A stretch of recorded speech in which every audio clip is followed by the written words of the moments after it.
Դուք գիտեք, թե իմ կյանքը հեշտ է եղել։ Չեմ էլ կամենա, որ իմանաք, թե ինչ փոթորիկների միջով եմ անցել, թե քանի անգամ եմ ընկել ու քանի անգամ եմ կանգնել։ Նորից շարունակել եմ քայլել իմ կյանքի ճանապարհով ու հասկացել եմ մի բան, որ սա իմ կյանքն է։ Եվ կյանքի դժվարությունները ինձ չեն թուլացրել։ Ես ավելի կոփվել եւ ուժեղ եմ դարձել։ Ողջույն սիրելի հեռուստադիտող, եթերում խոստովանություն հեռուստանախագիծն է։ Ես Արայիկ Համբարձումյանն եմ եւ այսօր իմ տաղավարում հյուրընկալելու եմ տաղանդավոր լրագրող, հեղինակ Անի Քոչարին։ Անի ջան, համեցեք։ Բարի գալուստ իմ տաղավար, շնորհակալ եմ, անչափ։ Շնորհակալ եմ շատ։ Ես շատ ուրախ եմ, որ այսօր դուք եք իմ հյուրը եւ հուսով եմ շատ սիրուն զրույց է ստացվելու։ Վստահաբար, ես նույնպես շնորհակալ եմ հրավերի համար եւ ուրախ եմ մեր այս զրույցի համար։ Շնորհակալ եմ։ Համեցեք, զբաղեցրեք ձեր տեղը։ Սկսում ենք ամենասկզբից, որտեղ եք ծնվել, ովքեր են ձեր ծնողները։ Ես ծնվել եմ Երևանում, շատ համեստ եւ պարկեշտ մարդկանց ընտանիքում։ Հայրս պրոֆեսիոնալ արհեստավարժ վարորդ է եղել, երկար տարիներ աշխատել է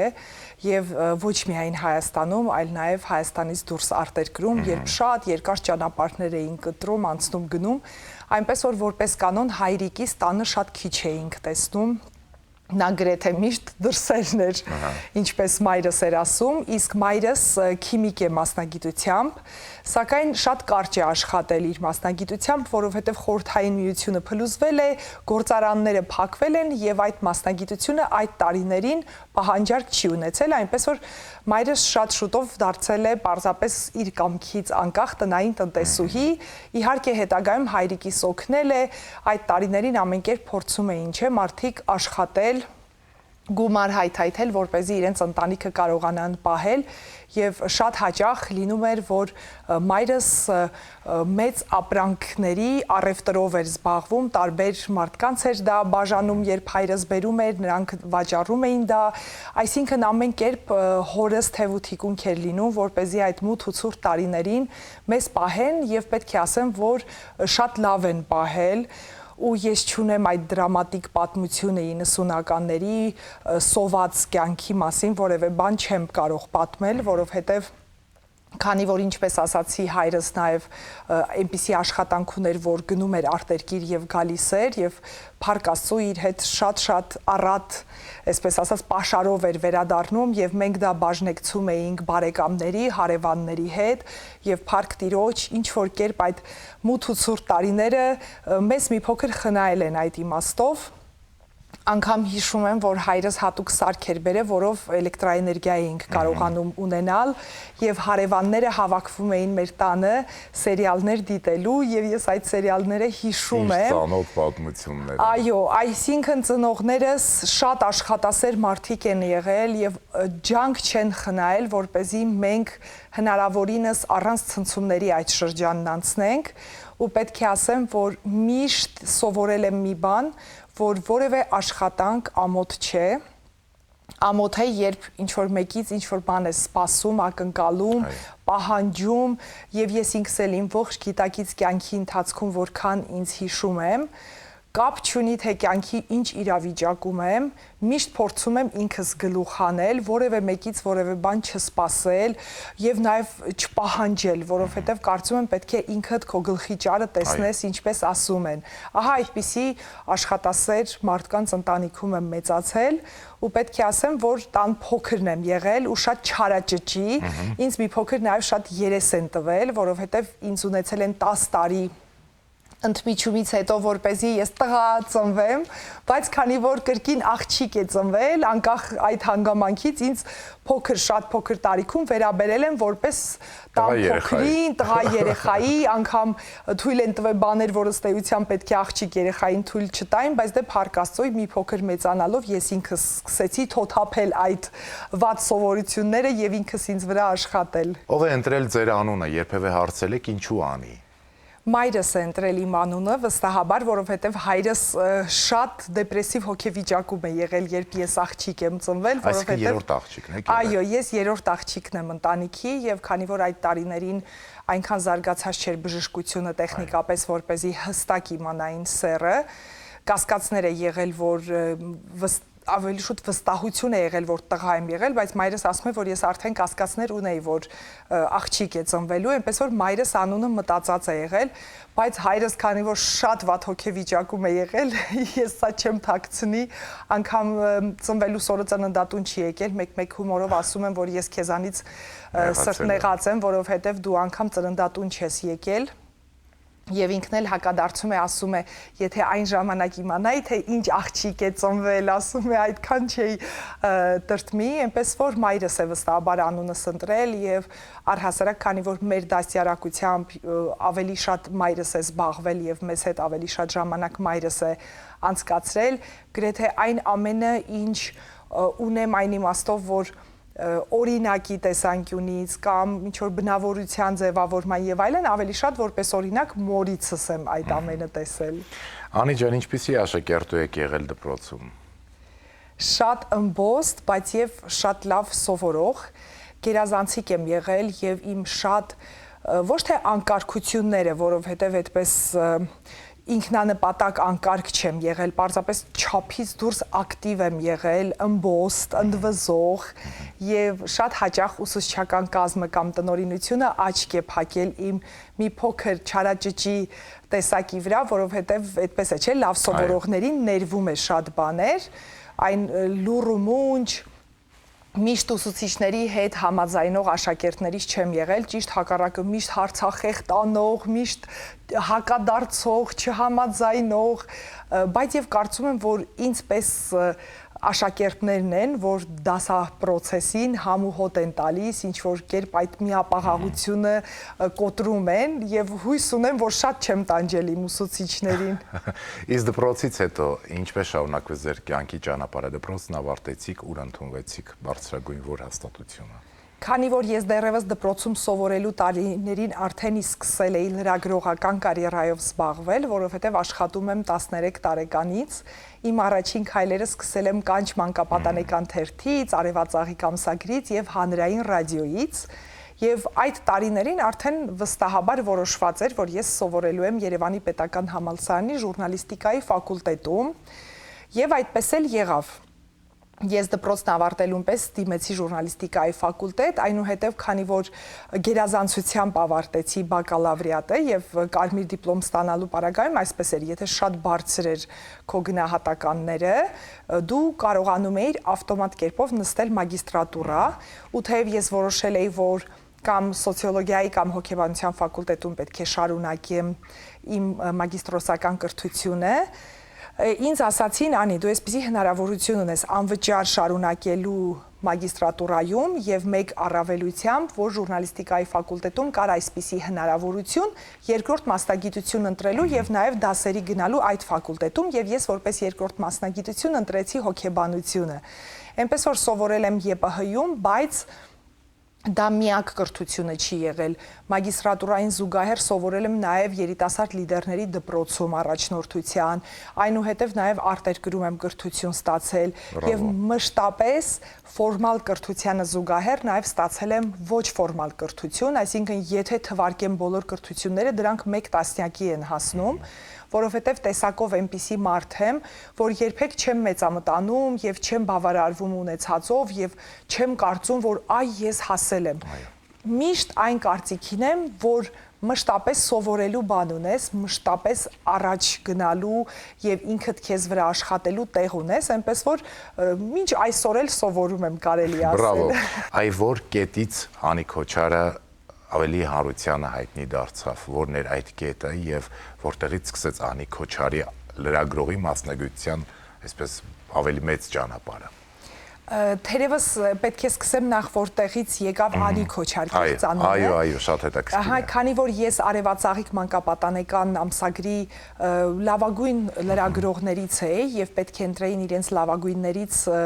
մեկին, ով Հայաստանը ներկայացներ արտերկրում եւ Վրաստանում միջազգային workshop տեղի ունեցավ, 1 րոպեանոց վիդեոարտեր պետք է նկարահանեինք եւ Հայաստանը ներկայացնող 2 պատանու էին ընտրել, մեկը ես էի, մեկը մեկ այլ կառույցից մի պատանի տղա էր, Դավիթ, եթե չեմ սխալվում անունը, Եվ մենք գնացինք այնտեղ Հայաստանը ներկայացնելու, եւ երբ ես ֆիլմը նկարել էի եւ վերջում պետք է որևէ կեղծանուն տրվեր եւ ստորագրվեր, ինձ հարցրեցին ինչ անուն եք ուզում, ինչ անվամբ եք ուզում ստորագրել ձեր ֆիլմը, եւ քանի որ ինձ Հայաստանում դեռևս թույլ չէին տալիս իմ գլխավոր խմբագրերից կանչի մեր պարոն Պետրոսյանը, ասում էր քոչար կեղծանվան համար դու դեռ շատ ճանապարհ պետք է անցնես եւ պետք է վաստակես այդ կեղծանունը։ Ես ընդհանրապես իմ ազգանվան Քոչարյանի Յանն էի ուզում հանել, բայց այնտեղ Վրաստանում երբ ինձ այդ հնարավորությունը տրվեց, ես չէի լինի, եթե այդ առիթը բաց թողնեի եւ այդ հնարավորությունը ձեռքիցս գնար, այնպես որ ասացի ստորագրեք Անի Քոչար, եւ քանի որ այդ վիդեոարտը շատ մեծ հաջողություն ունեցավ, ես ընդհանրապես 10 քանի տարեկան պատանի էի եւ այդ ֆիլմը ցուցադրվեց Լոնդոնում BBC հեռուստաալիքով, ցուցադրվեց այդ միջազգային փառատոնի շրջանակներում պետք է ընտրվեին ֆիլմեր, որոնք ցուցադրվելու են, ես վկայական ստացա Լոնդոնից BBC-ից, այսինքն ցուցադրվեց տարբեր միջազգային հեռուստաալիքներով եւ Հայաստանում նփակում տեղի ունեցավ փակ ցուցադրությունը ֆիլմի եւ այդ տարեթվից 2003 թվականից Անի Քոչարը հայտ ներկայացրեց հանրապետական մամուլում արդեն իսկ այդ անվամբ, բայց առավել այսպես զանգվածային հայտնությունը եւ ճանաչումը եկավ 2006-ին, երբ ես հիմնեցի Ես երիտասարդական ամսագիրը, եւ այդ տարիներին չկար գրեթե մեկ ընտանիք, մեկ տուն, որտեղ ես ամսագիրը կամ ինձ ստեղծած ամսագրերից որևէ մեկը չէր հայտնվում իրենց գրասեղանին։ Այնպես որ պետք է ասեմ, որ 2006-ն էր այդ իմ աստեղային ժամը եւ շռնդալից հաղթանակները, երբ շատ մեծ կասկածանքով, որ կունենան այդ տարիներին տպագիր ամսագրերը հաջողություն, ոչ միայն եսը ունեցավ հաջողություն, այլ ես ստեղծեցի դրան հաջորդող Ես աղջիկ, Yes Girl ամսագիրը, Կանանց սերունդ ամսագիրը, Եսի հավելվածները, եւ մենք տասնյակ հազարավոր տպաքանակներով էինք լույս տեսնում եւ ամբողջությամբ սպառվում էին այդ ամսագրերը, անգամ արտերկրից էին մարդիկ այդ ամսագրերը խնդրում իրենց բարեկամներին, որ ուղարկեն, այնպես որ լայն ճանաչումը եկավ 2006-ից, բայց պետք է ասեմ, որ որքան էլ իմ աստեղային ժամն էր այդ տարին եւ դրան հաջորդող 10 տարիները, ես պետք է ասեմ, որ կարողացել եմ այդ հոգեվոր հավասարակշռությունը պահպանել եւ երբեք չտրվել գայթակղությանը մեծամտանալու։ Այո, դա շատ կարեւոր է։ Հիմա մեր զրույցի այս հատվածում մի անակնկալ հյուր է միանալու։ Իհարկե դուք չգիտեք թե նա ով է, բայց մենք գիտենք ով է մեր զրույցի միանալու։ Մի մարդ, ով կյանքի որևէ մի этаպում ձեր կյանքի խաչմերուկները հատվում են եւ ձեր ծանոթությունը դառնում է ավելի ամուր հիմքի վրա ստեղծված մտերմություն ու արդեն ապա ընկերություն։ Հիմա մտածում եք ով է, չէ՞ անակնկալ հյուրը։ Իմ սիրտը սկսեց արագ աշխատել, ավելին ասեմ, չեմ թաքցնի, ես քանի որ նախապես ծանոթանում եմ, ուր եմ հյուր գնում, հաղորդումը նայում եմ, ուսումնասիրում եմ, քանի որ գիտեի, որ անակնկալ հյուր է գալու, այնքան մտքերով եմ քնել, որ երազումս այս գիշեր տեսել եմ, թե անակնկալ հյուրը ով է։ Ով է ձեր երազի անակնկալ հյուրը։ Ես այժմ չեմ ուզում ասել, ուզում եմ տեսնել, եթե զուգադիպի, ես անպայման կասեմ։ Եթե զուգադիպեց, ուրեմն ձեր բոլոր երազները իրականություն են դառնում։ Ինչևէ, մեզ միանում է Մելքումովա Լիլիան, ձեր երեխայի մանկապարտեզի տնօրենը։ Համեցեք Լիլիա։ Լիլիա ջան, ես իհարկե Լիլիային չէի տեսել երազումը, մեկ ուրիշ կրկին շատ թագազավորության էի տեսել, բայց Լիլիայի ներկայության Բարի գալուստ մեր տաղավար, շնորհակալ ենք, որ եկել եք։ Լիլիա ջան, դու ինչպես ես ժամանակ գտել եւ եկել։ Համեցեք, զբաղեցրեք ձեր տեղը։ Իրականում այնքան զբաղված է Լիլիան եւ այնքան այսպես սրտացավորեն է իր աշխատանքին վերաբերում, որ գրեթե աշխատում է չբացակայել կենտրոններից որևէ մեկից։ Անի, իսկ դուք ում եք տեսել ձեր երազում։ Ես ասեմ, երազումս տեսել էի Անահիտ Բախշյանին, իմ դպրոցի տնօրինուհուն եւ մի մարդու, ով իմ կարիերայի սկզբնական հատվածում շատ մեծ դերակատարում է ունեցել իմ կյանքում եւ քանի որ հաղորդումներից մեկին նրան էին հրավիրել որպես հյուր խոսնակ, ով իմ մասին պետք է խոսեր, լինում է, չէ՞, այդպես որ նույն բանի մասին շարունակաբար մտածում ես, մտքիդ երազիտել է գալիս, այնպես որ բայց այնքան ուրախ եմ, չեք պատկերացնում, որովհետեւ թեև մենք ամեն օր պետք է որ հանդիպեինք, բայց միշտ չի ստացվում, չի զուգադիպում, որ նույն ժամերին։ Դրա համար մենք ստեղծել ենք այս հանդիպում եմ։ Լիլիա, շատ շնորհակալ ենք, որ եկաք մեզ հյուր եւ շնորհակալ ենք, որ հիմա պետք է միանաք մեր զրույցին, շարունակենք մեր զրույցը։ Ինչպես հանդիպեցիք Անիին, կհիշեք այն առաջին հանդիպումը, որտեղ էր եւ ինչպես հասկացաք, որ այո, շատ կարեւոր մարդ է։ Դե Անին ինձ թվում է բոլորն են ճանաչում, ես էլ այդ թվում գիտեի Անիի մասին շատ շուտ վանից, բայց միայն հեռուստաընկերությունից դուրս ու այնպես ստացվեց, որ մի անգամ մենք Անիի հետ հանդիպեցինք մի միջոցառման, որտեղ ինքը խոսնակ էր, ես որպես հյուր էի, միջոցառումից հետո ծանոթացանք, շփվեցինք, ճանաչեցինք, իմիջիալոց նշեմ, որ այդ օրը մենք բոլորս իմացանք Անիի հղիության լուրի մասին, շատ ուրախացել էինք։ Այդ հանդիպումից հետո տենց մոտավոր 1 տարի եւ ավելի էր անցել, առիթ չի եղել, չենք հանդիպել, չենք շփվել։ Մի անգամ Անին զանգահարեց, արդեն երբ որ Մարիան 1 տարեկան էր եւ մի փոքր արդեն մի քիչ էլ մեծ, տարի 2 մոտավոր, Անին զանգահարեց, ասեց ուզում է բալիկին բերի մեզ մոտ, նշեմ, որ ես մասնավոր մանկապարտեզներ ունեմ, ու տենց Անին եկավ, ծանոթացավ, սկզբից մի փոքր, որ իրար լավ չէինք ճանաչում, մի փոքր այդ պաշտոնական հարաբերությունը կար մեր մեջ, բայց հաճախակի շփվելուց սուրճ էինք խմում, տեսախցիկով նայում էինք իր բալիկի վարքը, ոնց է ուտում, ոնց է խաղում, այնքան կարևոր է, երբ որ ծնողը կողքից բալիկի վարքը տեսնում է, որովհետև տանը մի փոքր այլ է, մանկապարտեզում լրիվ այլ։ Այլ միջավայր։ Ես կասեի մի փոքր չէ, լավ տեղը տեղին այլ է։ Եվ հասկացանք, որ դուք կարծես թե ձեր ընդհանուր բաներ ունեք իրար հետ արդեն Անին շատ պարզ, շատ նվիրվող անձնավորություն է։ Այս 1 տարվա ընթացքում շփման արդյունքում ես հասկացա, որ Անին միանգամից մարդկանց չի կարող վստահել, իրեն էլ է ժամանակ անհրաժեշտ, բայց ճանաչելուց հետո ինքը շատ նվիրված մարդ է, շատ, ու ասեմ, որ ինքը ոչ միայն ուրախ պահերին է լինում իր ընկերոջ կողքին, այլ շատ դժվար անելանելի վիճակներում ինքը ընկերոջ կողքն է։ Ես կուզեմ մի դեպք պատմեմ, անցած տարի, երբ որ պետք է բացեի 3-րդ մասնաճյուղս, շատ խառն էր, մտքերս, գործողություններս, չգիտեի ինչից սկսեմ, ինչից վերջացնեմ, Անին դա միանգամից նկատեց, զանգահարեց, ասեց Լիլիա ջան, մի խառնվի, մի հուզվի, ես քո հետ եմ, ես քո կողքին եմ, ու մենք իրականացրեցինք նենց մի մեծ միջոցառում կազմակերպվեց, որ ամիսներով քննարկում էր այդ միջոցառումը։ Այսինքն ինքը անմնացորդ նվիրվեց ինձ, ու իմ համար դա ամենակարևոր, ամենահիշվող օրերից մեկն է եղել, ու այսօր միշտ ինքը իմ կողքին է,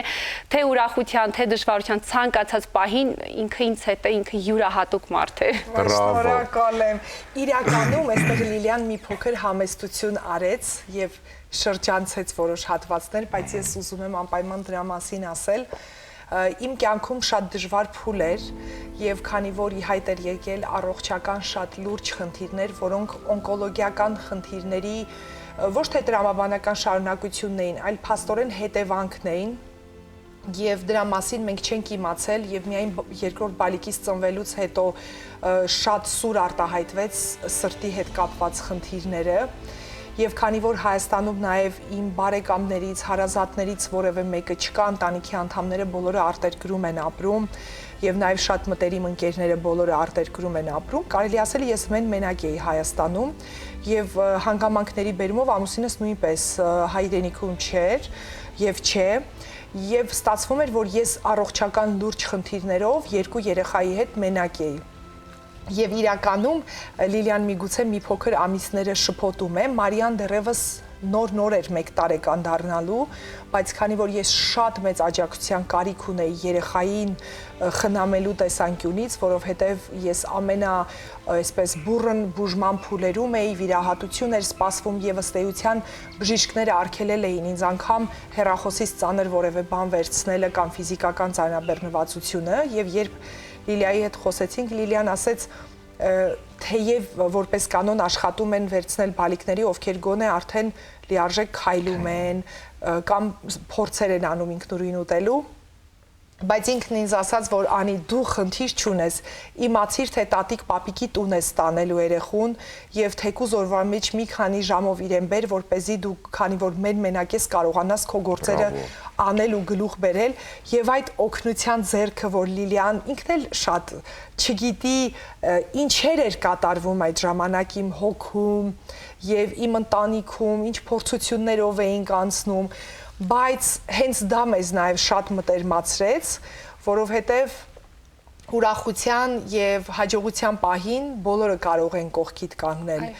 Իսկ երբ դու փորձությունների մեջ ես եւ այնպիսի փորձությունների մեջ, որոնց մասին դու շատ չես էլ բարձրաձայնում, բայց հպանցիկ թեկուզ ինքը գիտի, որ ինչ որ դժվար փուլ է եւ մարդկայնորեն ձեռք է մեկնում, ընթառաջելով եւ ասելով, որ թեկուզ եթե երեխան պատրաստ չէ, բայց իրենք կարող են ամբողջությամբ հոգ տանել, միայն թե իմ հոգսը մի փոքր թեթևացնեն։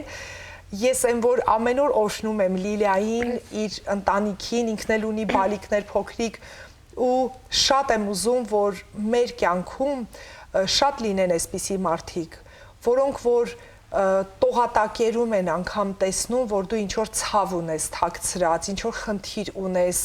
ու միգուցե այդ պահին դա իր համար շատ մեծ դժվարություն չէ այդ քայլը անելը, բայց կարող էր եւ չանել։ Այո։ Եվ ես ինքս այնքան երախտապարտ տեսակ եմ որպես մարդ, ես գնահատում եմ եւ մինչեւ կյանքիս վերջ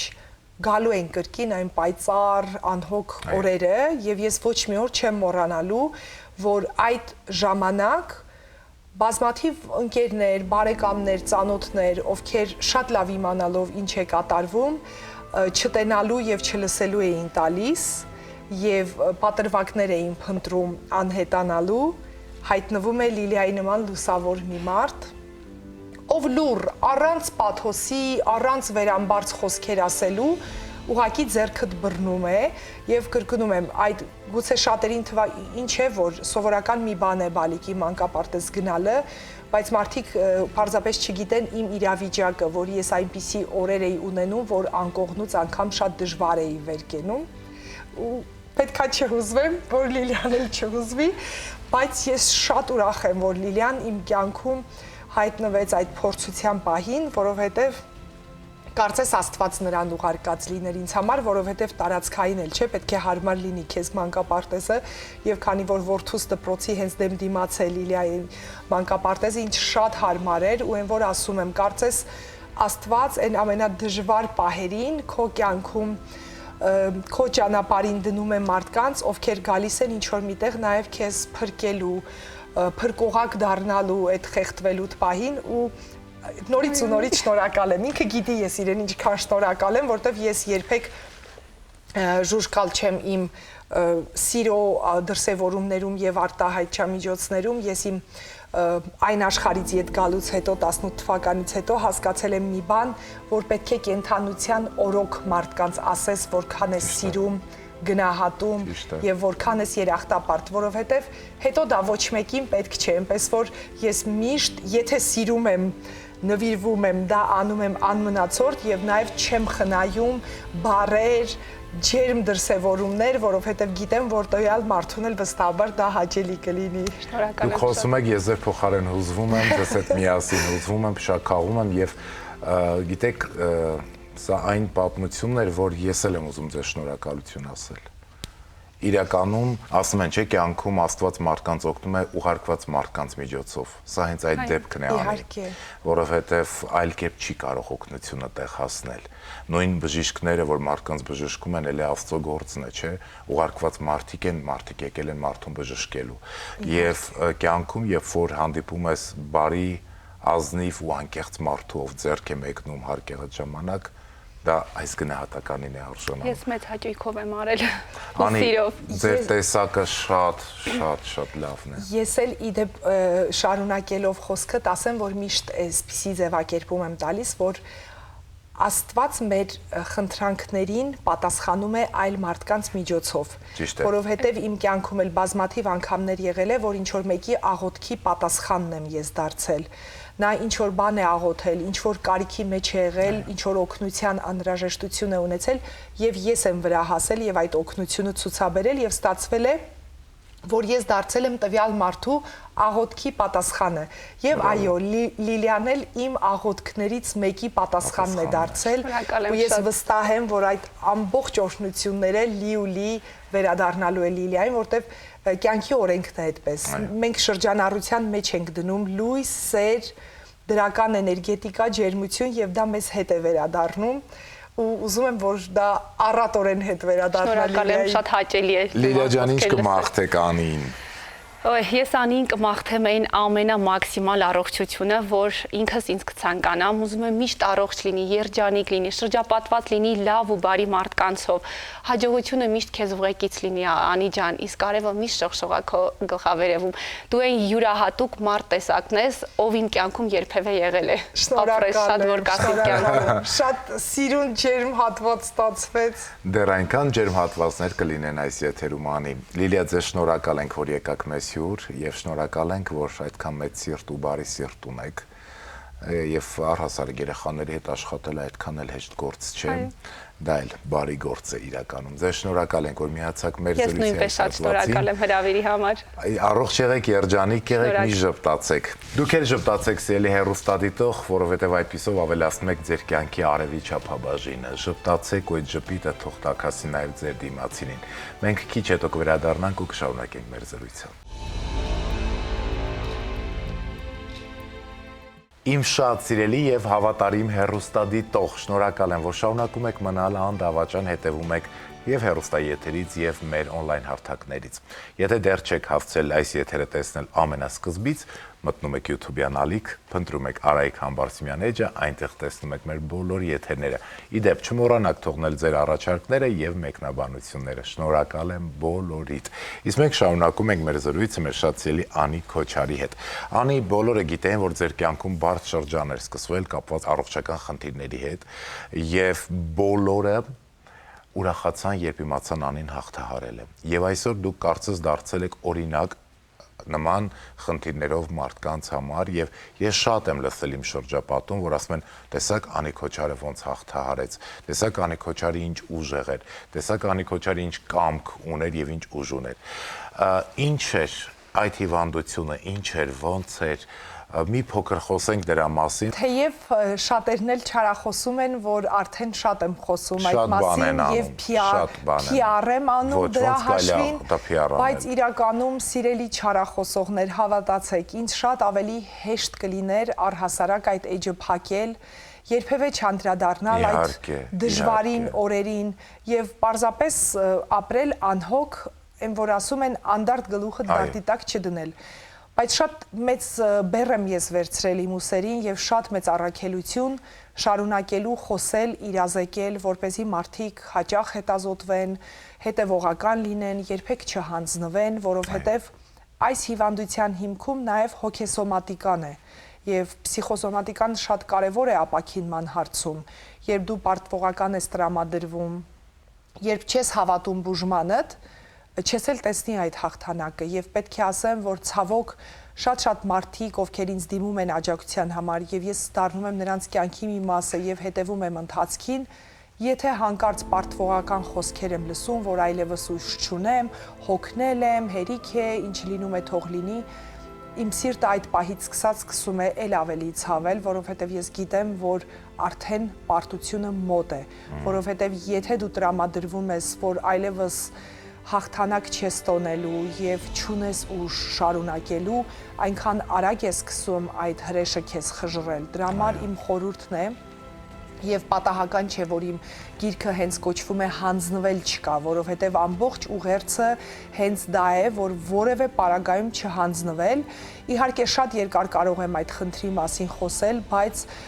կարճ ամփոփելով պետք է ասեմ, որ արյան քաղցկեղի այդ չարորակ քաղցկեղի տեսակը, որ ինձ մոտ էր, շատ ագրեսիվ եւ արագ զարգացող, շատ կապված է հոգեհուզական վիճակի հետ եւ ես դա կապում եմ նաեւ իմ կյանքի այդ փուլի սև շրջանի հետ եւ բոլոր այն ցնցումների հոգեկան եւ ստրեսների հետ, որոնք ես այդ տարիներին ունեցել եմ եւ ապրել եմ։ Ինչ սև շրջան էր Անի ջան։ Այսպես էր 2013-ից սկսվեց այդ շրջանը, երբ ես ակտիվ քաղաքականության մեջ էի եւ որոշակի իմ նկատմամբ հետապնդումներ եւ հալածանքներ սկսվեց, ես ամսագիրը փորձեցին ինձանից խլել, որից դրանից հետո մենք շատ դատական process-ների մեջ եղանք, իհարկե փառք Աստծո, հետո մենք կարողացանք հաշտության գալ, բայց այդ տարեթվից էլ հենց սկսվեց շատ անձնական խնդիրներ, ամուսնալուծություն, դրան հետևող էլ ավելի հետապնդումներ եւ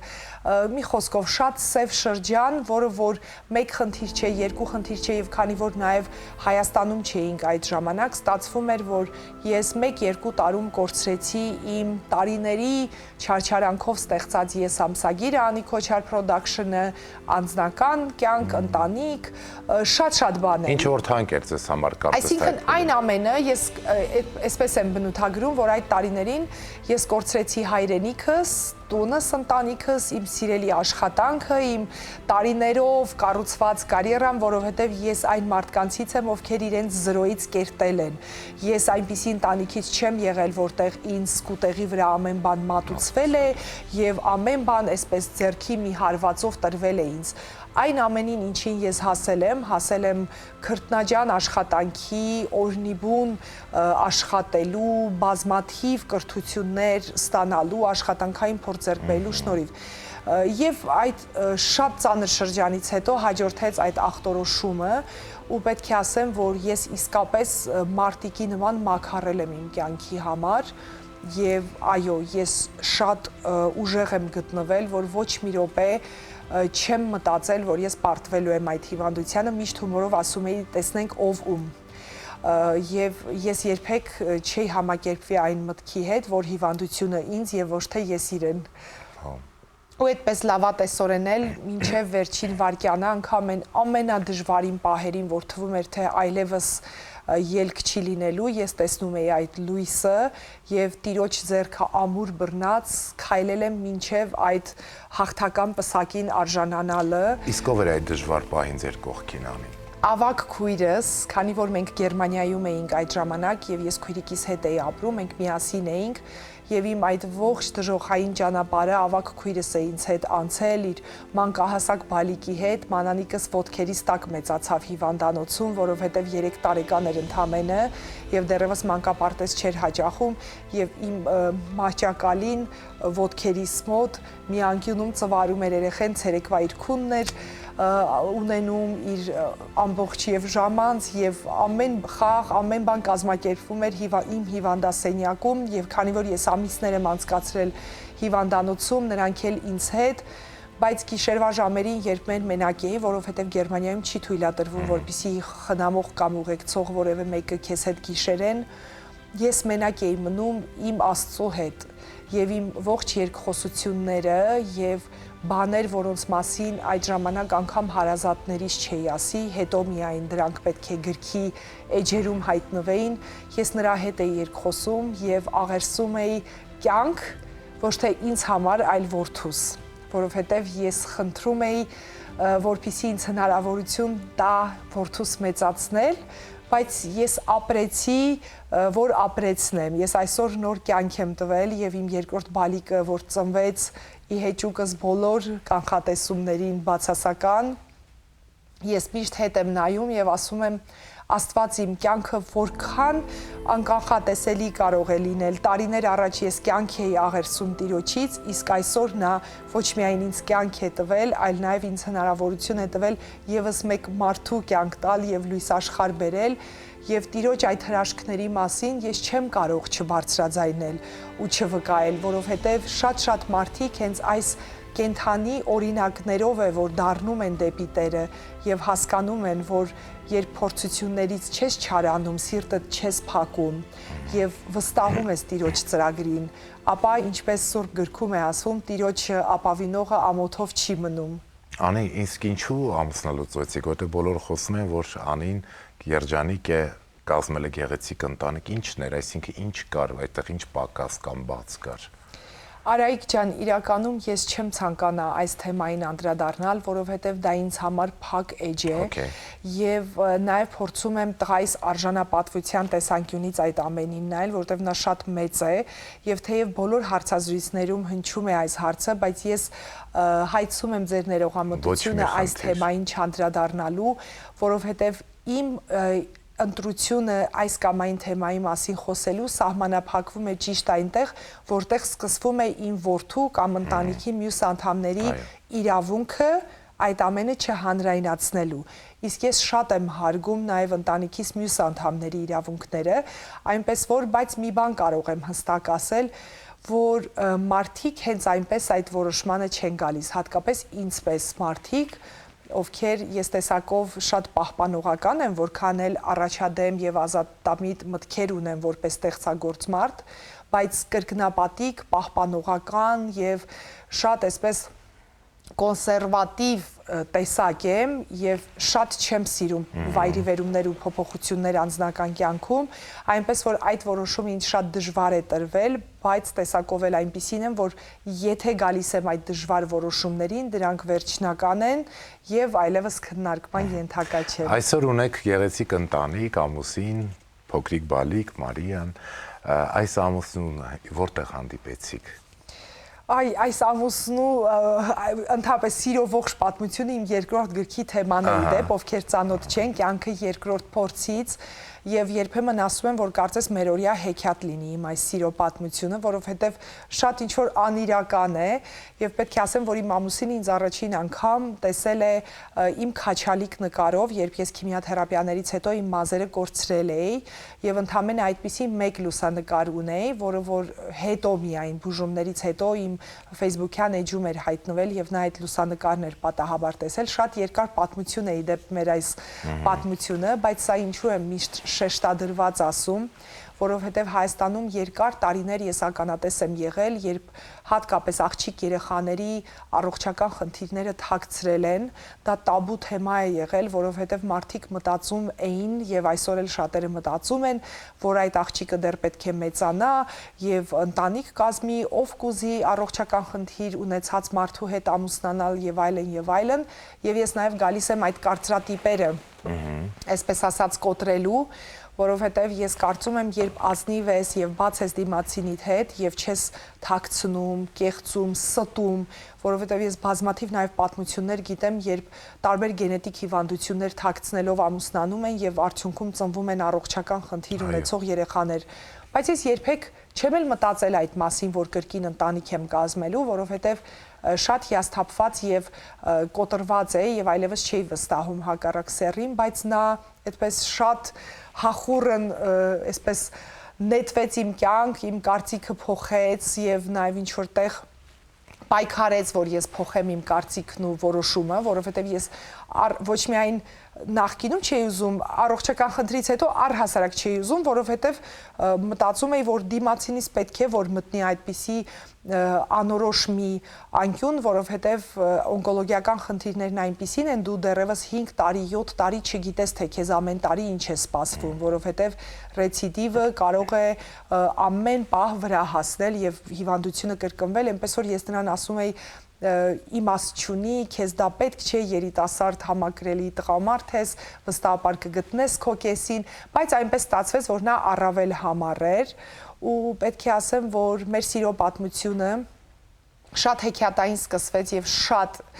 գրքային ու հեքիաթային էր, ամեն բան շատ իդեալական էր իրական լինելու համար եւ դրա համար երևի ինչ որ միտեղ միշտ այդպես է, չէ, կյանքը չի կարող այդ չափ իդեալական եւ գեղեցիկ լինել, միշտ փորձությունները, միշտ ասում են, չէ, չարը չի քնում, միշտ արթուն է եւ այն փորձությունները, որոնք վրա հասան մեր ընտանիքին, մենք դեռևս անցնում ենք այդ փորձություններով եւ առաջ Աստված ես հուսամ, որ շատ շուտով մի բարի լուր կլսենք եւ այդ փորձությունները կմնան անցյալում, որովհետեւ ես կարծում եմ, որ մենք վաստակել ենք այդ երջանիկ եւ խաղաղ լինելու իրավունքը։ Ինչ կլիներ կյանքը առանց հավատքի։ Ես կարծում եմ, եթե իմ մասին խոսեմ, ես չէի լինի, որ մի բան էլ իմանայի, թե ինչպիսին կլիներ կյանքը, որովհետեւ այն փորձությունները, որոնցով ես անցել եմ, եթե ես չունենայի այդքան մեծ հավատք եւ անսասան հավատ, ապա ես պարզապես կնահանջեի, կհանձնվեի եւ կոչնչանայի, ուղղակի չէի լինի բոլոր իմաստներով, անգամ եթե կյանքս չկորցնեի, բայց ես այն տոկուն եւ հոգով արի եւ ամուր ոտքերին կանգնած անին չէի լինի, այնպես որ հավատքը իմ բոլոր հարցերի, մտավախությունների, կասկածների պատասխանն է։ Եվ դրա համար ես թույլ չեմ տալիս երբեք տրտմությունը իմ հոգուն պատի, անգամ այժմ, երբ ես այժմ էլ անցնում եմ իմ կյանքի դժվարին մի փուլ, որովհետև այդ հավատն ու հույսն է այն գեղեցիկ լուսավոր օրվա, որ ամեն բան հաղթահարելու է Տիրոջով։ Բրավո։ Հիմա Անի, մենք կբացենք մեր գաղտնի արկղը, որի մեջ ինչ-որ բան կա, որը ձեզ համար է, եւ տեսնենք ինչ է այստեղ։ Ես շատ եմ սիրում այս պահի իրականում։ Ես այնքան անհամբեր եմ սպասել հաղորդման այս յուրաքանչյուր հետաքրքիր հատվածին։ Ինչ կա, այսպես մի քիչ ինտրիգա շատացնենք։ Հիմա ես սա ձեզ կփոխանցեմ։ Ես միանգամից կարող եմ ասել, սա Մարիաս է նկարել։ Այո։ Եվ գիտեք ինչ է նկարել։ Նա ձեզ է պատկերել եւ մինչ մեր տաղավար կգար այս նկարը, որը ձեր 2 տարեկան է, չէ՞ աղջիկ։ Այո։ Փոքրիկ Մարիան է պատկերել, հոգեբանները վերլուծեցին այս նկարը եւ հասկացան, որ այդտեղ իրականում որ կերպար է նկարված։ Եվ ինչն է հետաքրքիր, որ այսօրվա իմ զգեստի գույները դեղին եւ կապույտ։ Այո, ամբողջովին ես հիմա կգամ ձեր կողքին, Անի ջան։ Ուրեմն նայեք։ Այստեղ քիթ, բերան, գլուխ, մազեր, հասկանում եք, եւ այստեղ ոտքեր, հոգեբանները այդպես վերլուծեցին եւ ասեցին, որ այստեղ շատ մամաներ է պատկերված։ Մայրիկներ են այստեղ, այսինքն դուք շատ եք նրա համար, ով պատկերել է այս նկարը, մեր հեռուստատողն էլ ցույց տանք, տեսեք 2 տարեկան Անի Քոչարի 2 տարեկան դուստերն է պատկերել իր մայրիկին, Մարիան, մանկապարտեզում պարզապես նկարել է այս նկարը, սա ձերն է։ Շնորհակալ եմ, ես սա շրջանակի մեջ կդնեմ ու անպայման կպահեմ։ Իսկ սա պարզապես տվել եմ փոքրիկին ու խնդրել եմ, որ նա ներկի, եւ ինչն է հետաքրքիր, որ նա սա այսպես մի կողմ է հրել եւ վերցրել է մաքուր թուղթը, սպիտակ թուղթը ու ինքը ցանկացել է հենց այդ սպիտակ թղթի վրա պատկերել իր մոր կերպարը։ Ինձ համար սա շատ թանկ նկար է, այո, կարելի է, իրականում կարելի է սա։ Զուգադիպություն է ու տեսեք, ես չեմ հավատում պատահականությունների եւ սա էլ պատահական չէ։ Կարող էր այստեղ գերակշռող գույները ոչ թե կապույտը եւ դեղինը լիներ, այլ գույներ կարող էին, չէ՞, գերակշռել, բայց չգիտեմ, այդ հոգևոր կապը նաև իմ երեխաների հետ, որովհետև նրանք երկուսն էլ Աստծո հրաշքով ծնված երեխաներ են ու եւ Աստվածաշնչյան անուններն են կրում։ Այո, եւ այն, որ ես շատ եմ, շատ դերերում են այնց տեսնում, դա էլ վստահաբար պատահական չէ, որովհետև ինչպես նշեցի, մենք Հայաստանում մենակ ենք, ես ու բալիկներս, ու իրենք ինձ այո, կյանքի այս փուլում շատ տարբեր դերերում են տեսնում, եւ մոր, եւ հոր կերպարում, եւ ընտանիքի բոլոր անդամների դերերում, այնպես որ ինչ որ միտեղ հոգեբանորեն սա միանգամայն օրինաչափ է, որ նա այդպես է տեսնում ու չգիտեմ, շատ հուզվեցի այս նկարից, ամիս ամսաթիվն էլ ես կգրեմ, կճշտեմ Ալվինկայից, թե երբ է սա պատկերել բալիկս եւ անպայման կպահեմ ու ինքն էլ երբ մի փոքր մեծանա եւ հասանելիություն ունենա սոցկայքերին եւ այս հաղորդումը դիտի YouTube-ով, կտեսնի թե ինքը ինչ է նկարել եւ այդ նկարը մինչեւ ուր է հասել։ Այո։ Շարունակենք Անի ջան մեր զրույցը, կյանքի բարդությունները մարդուն կոփում են, թե ավելի թուլացնում, ձեր պարագայում ինչպիսին են դրանք։ Դե եթե իմ մասին խոսեմ, միանշանակ կոփում, բայց ամենասկզբում ուզում եի ասել նայած մարդու, որովհետև շատ մարդկանց ոչ միայն չեն կոփում, ոչ միայն չեն թուլացնում եւ կոտրում, այլ առհասարակ կործանում են, որովհետև շատերը տրվում են կյանքի տարբեր մոլորությունների եւ գայթակղությունների եւ այստեղ նաեւ երբեմն ասվում է, չէ, որ Տերը ամեն մարդու տալիս է իր ուժերին համապատասխան փորձություն, բայց շարունակությունը չի ասվում, բայց չէ որ ամեն ոք չէ որ պատրաստակամորեն եւ հոժարությամբ անցնում է այդ փորձությունը եւ չի կործանում էլ ավելի իր կյանքը, որովհետեւ եթե քեզ տրված փորձությունը դու իսկապես Տիրոջ կամքի մեջ մնաս, ապա նախ անհնար է որ չհաղթահարես եւ անհնար է որ քո մարդկային կերպարանքը չկորցնես, որովհետեւ պետք է ամեն խոսքին եւ տառին համապատասխան անցնես այդ փորձությունդ։ Ես եղել է դեպքեր, որ տեսել եմ մարդու, ով փորձության մեջ է, բայց այնքան չարությամբ է խոսում երջանիկների մասին կամ թվացial հաջողակների մասին եւ հոգին չարությամբ է լցրել, նախանձով է լցրել։ Այսպես է, մենք ինչ գիտենք ուրիշների խաչի ծանրության մասին։ Մենք երբեմն նայում ենք մարդկանց, թվում է թե այդ մարդը շատ հաջողակ, երջանիկ եւ բարեկեցիկ կյանքով ապրող մեկն է, բայց մենք չգիտենք նրա հոգում ինչ ցավեր կան եւ ամենասխալն է արտաքին տեսքով կամ աչքով դատելն ու գնահատելը եւ քեզ համեմատելը դիմացինի հետ եւ կարծել, որ այն մեկը ավելի հաջողակ, երջանիկ եւ բախտավոր է, այսպես ասված։ Մենք չգիտենք, յուրաքանչյուր մարդ իր խաչն է տանում եւ դու էլ քոնը պետք է հոժարությամբ տանես եւ իմ պարագայում այսպես է։ Ես չեմ ուզում, որ փորձությունները ինձ սիրահարված մնան եւ ինձ հանգիստ չտան։ Ես ուզում եմ ի վերջո նրանք վազ գան ինձանից եւ անցնեն գնան, բայց իրականում մի բան գիտեմ, որ այո, փորձությունները ինձ կոփել են, ինձ թրծել են այնպիսին, ինչպիսին ես այսօր եմ, շատ ամրացած, ինչպես ադամանդը, չէ, որ անմշակ ադամանդը կարող է ինչ-որ անարժեք մի բան լինել, բայց արդեն երբ իր կատարելությանն է հասել, եւ ես կարծում եմ, որ ես բավականաչափ կոփվել ու արդեն թրծվել եմ, եւ արդեն արժանի եմ ուղակի փայլելու եւ այդ տիրոջ հաղթական պսակը կրելու ու տիրոջ իմ հարաբերությունները այնքան կենթանի հարաբերություններ են, ես տիրոջը չեմ պատկերացնում որպես ինչ-որ վերացական մեկ է, այնտեղ հերվում ինչ-որ միտեղ, այլ ինքը միշտ է, ինչպես մեր հայ առաքելական եկեղեցում է, որ Աստծուն նաև են համարում եւ մեր եկեղեցիներում շատ բարձրադիր վայրում գրվում է է, որտեղ ինքը միշտ ներկա է, ինքը միշտ է, այդպես էլ իմ կյանքում Տերը միշտ է։ Եվ այդ ներկայությունը նրա իմ կյանքում անասելի ինձ օգնում է։ Ու անգամ են դժոխքի եւ անդունդի միջով անցնելիս երբեք չեմ չարանում ու չեմ կոտրվում, որովհետև գիտեմ, որ ինքը ինձ հետ է։ Կասեք անի, ինչ է ձեր կարոտի անունը։ Այ իմ կարոտը ցավոք այսօր շատ անուններ ունի, որովհետև քանի որ բոլորը դրսում են, եւ ծնողներիս անուն ունի, եւ քույրերիս, եւ զարմիկներիս, եւ ամուսնուս, բոլորի մեկ բառով եթե ամփոփեմ, ընտանիքիս անունն ունի։ Ձեր կարոտի անունն է ընտանիք։ Այո։ Անի, մենք կամաց մոտենում ենք նամակին, այս արկղի նորից է բացվում, որովհետև այստեղ է այն նամակը, որը ձեզ է ուղված, անանուն մի նամակ, նայեք ոչինչ չկա գրված։ Բայց այն ուղված է ձեզ, խնդրեմ, ձեզ համար շատ թանկ ու հարազատ մարդու կողմից է, իսկ թե ով է,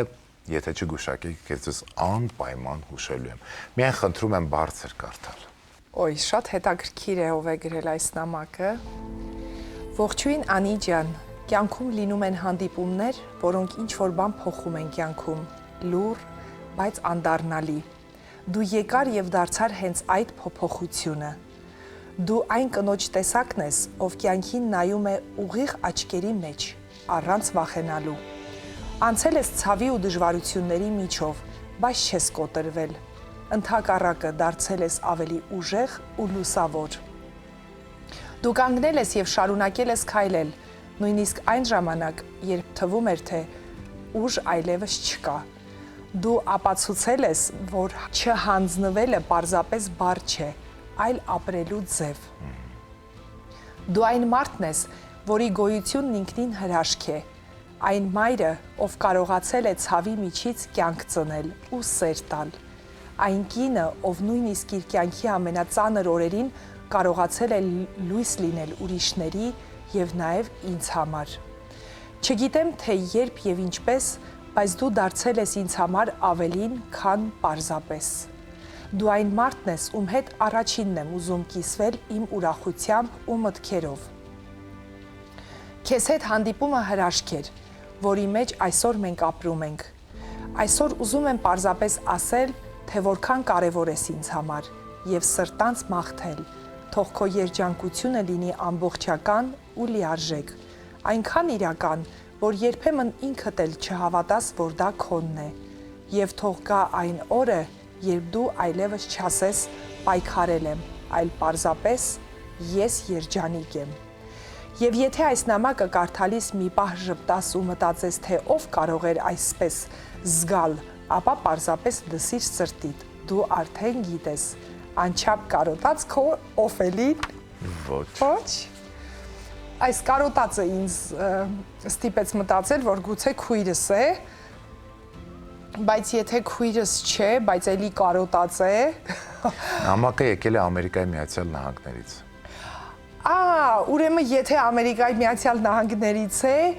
իմ մտերիմ ընկերուհիներից վստահաբար Գայանեն է։ Այո, Գայանե Էլիբեկյանն է նամակի հեղինակը, ձեր մտերիմ ընկերուհին, եւ ասեմ ավելին, Ամերիկայի Միացյալ Նահանգներից Հայաստան է ուղարկել նաեւ գեղեցիկ ծաղիկներ, խնդրում եմ ծաղկե փունջը բերեք։ Սա Գայանեն է, սա Գայանեի ձեռագիրն է։ Գայանեի կողմից այս գեղեցիկ ծաղիկները։ Շնորհակալ եմ։ Այ, ծեծես ուտելու։ Այնքան է ծանր է, այնքան ծանր, որքան որ իր սերն է կշռում, Գայանեն մի հրաշք աղջիկ է, մեր հերոս տղաներից մեկի քույրն է, Փարք տիրոջ ողջ կենթանի հերոս տղայի քույր է նա, ու որպես ընտանիքի անդամ երբ բացահայտում ես մարդուն, երբ տեսնում ես նրան կողքից իր ապրումակցումը հարազատի նկատմամբ, նրա ցավը, նրա սերը, նրա նվիրումը, դու հասկանում ես, որ նման մարդը նաև նույն կերպ սրտացավ ընկեր է լինելու եւ պետք է ասեմ, որ այս կարոտածը ինձ սկզբում դեպի ավակ քույրս տարավ, բայց հենց ասացիք ամեն մի անգամից, որտեղ ընկերներս սփռված են ամբողջ աշխարհով եւ Գայանեն այն բացառիկ ազնիվ ու պարկեշտ կանանցից է, որ անգամ օտար ափերում իր առաքինի հայ կնոջ կերպարը, կերպարանքը ոչ մի րոպե չի փոխել ու չի կորցրել ու ես ուղղակի երջանիկ եմ, որ նման ընկերներ ունեմ։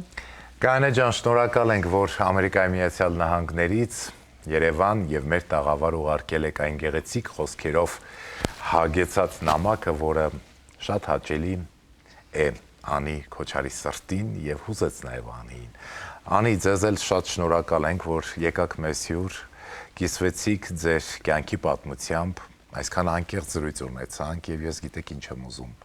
Ուզում եմ, որ մի օր անպայման հաղթանակի դրոշը բարձրացնեք վեր եւ ձեր արևավառ կյանքը վայելեք անհոգ տրամադրությամբ եւ ձեր կյանքի բոլոր բացերը լրացվեն երջանկությամբ եւ այդ երջանկության կամուրջը ամուր հիմքերի վրա լինի։ Անչափ շնորհակալ եմ, ես էլ իմ հերթին ուզում եմ ասել, որ այս հուզմունքից կտրվող ձայնս խոսում է այն մասին, թե որքան ինքնատիպ եւ սիրառատ եթեր ենք ունեցել ու այս ջերմությունը ուղղակի սավառնում է ողջ տաղավարով, շատ ինքնատիպ հաղորդում ունեք, պետք է խոստովանեմ, եւ շատ հոգու լարերին դիպչող շարունակեք ձեր այս գեղեցիկ եթերները, որովհետև իսկապես մենք նույնպես հանրային մարդիկս երբեմն կարիք ունենք այսպիսի մարդկային ջերմ, ինչ որտեղ զգացմունքային, ինչ որ պատառիկների թեկուզ հանրային ու անչափ շնորհակալ եմ, այնքան երջանկացած եմ տուն գնալու, որ էլ ասելու չէ։ Շնորհակալ եմ իմ ընկերներին, ձեզ, բոլոր նրանց, ովքեր օգնում են, որ այս գեղեցիկ եթերը կայանա։ Շնորհակալ եմ, Անի, առողջ եղեք, երջանիկ եղեք ու կյանքը վայելեք ամենասիրուն տրամադրությամբ։ Անչափ շնորհակալ եմ։ Սելի հեռուստադիտող, եթե կա պայքար, կա նաև հաղթանակ, պետք չէ կոտրվել, պետք է միշտ առաջ նայել, գնալ առաջ ու չթուլացողի հոգեբանությամբ կյանքը առաջ տանել, նաև, որովհետև կյանքն առաջ տանողը հենց մենք ենք։ Շարունակեք հետևել մեր եթերներին, շարունակեք խոստովանել, որովհետև միգուցե վաղն արդեն ուշ լինի։ Իսկ մենք կհանդիպենք հաջորդ շաբաթ նոր ու գեղեցիկ կյանքի պատմություններով եւ խոստովանություններով։